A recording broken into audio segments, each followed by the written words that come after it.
সুপ্রিয় দর্শক, শুভেচ্ছা। রাজলয়ের সাপ্তাহিক ইমিগ্রেশন নিউজের নতুন পর্বে আপনাদের স্বাগত জানাচ্ছি। এই সপ্তাহে আমরা ইমিগ্রেশন সংক্রান্ত 4টি সর্বশেষ আপডেট এনেছি। শুরু করছি শিরোনামগুলো দিয়ে। Interview waiver update, stay of removal ও প্রাইভেট ইমিগ্রেশন বিল সংক্রান্ত নির্দেশনা, অবৈধ অভিবাসীদের স্বেচ্ছায় ফিরে যাওয়ার আহ্বান জানিয়ে বিজ্ঞাপন প্রচার, নির্দিষ্ট কিছু অভিবাসন আবেদন প্রক্রিয়া স্থগিত করল যুক্তরাষ্ট্র। এবার বিস্তারিত জানা যাক।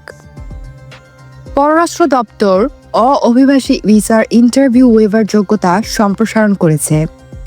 নির্দিষ্ট ভিসা ক্যাটাগরির A1, A2, C3 attendant servant বা ব্যক্তিগত কর্মচারী ছাড়া G1 থেকে G4, ন্যাটো 1 থেকে ন্যাটো 6 এবং টেক্রো E1 আবেদনকারীদের জন্য কনসুলার অফিসাররা ইন্টারভিউ মওকুফ করতে পারেন। এছাড়া কূটনৈতিক বা অফিসিয়াল ভিসার আবেদনকারী এবং পূর্বে একই ক্যাটাগরির ভিসা থাকা ব্যক্তিরাও, যাদের ভিসার মেয়াদ শেষ হয়েছে 12 মাসের মধ্যে, তারাও ওয়েভার সুবিধার আওতায় আসতে পারেন। যোগ্য হতে হলে আবেদনকারীদের অবশ্যই নিজের দেশ বা বাসস্থানের দেশ থেকে আবেদন করতে হবে। আগের কোনো ভিসা প্রত্যাখ্যানের রেকর্ড থাকা চলবে না, যদি তা পরবর্তীতে অনুমোদিত বা বাতিল করা না হয় এবং তাদের কোনো অযোগ্যতা বা সম্ভাব্য নিষেধাজ্ঞা থাকা যাবে না।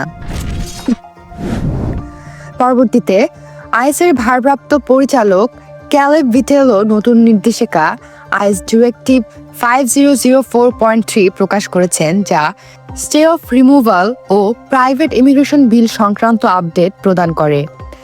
এটি 8 নভেম্বর 2021-এ প্রকাশিত পূর্বের আইস ডিরেক্টিভ 5004.2 বাতিল ও প্রতিস্থাপন করেছে।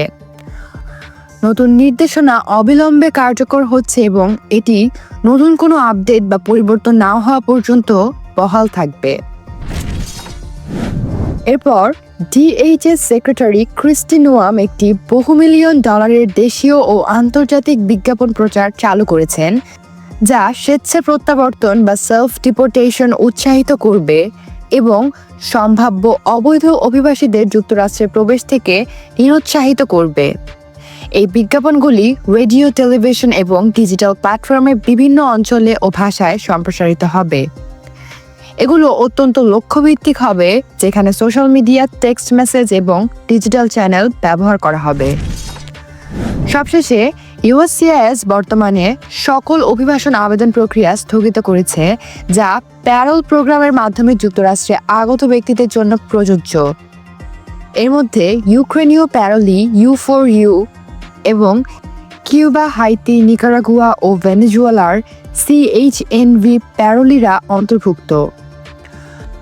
18 ফেব্রুয়ারি CBS নিউজের এক প্রতিবেদনে নিশ্চিত করা হয় যে 14 ফেব্রুয়ারি 2025-এ USCIS এর এক অভ্যন্তরীণ স্মারকে অফিসারদের এই আবেদনগুলি স্থগিত রাখার নির্দেশনা দেওয়া হয়েছে, যা একাধিক সূত্র দ্বারা নিশ্চিত হয়েছে।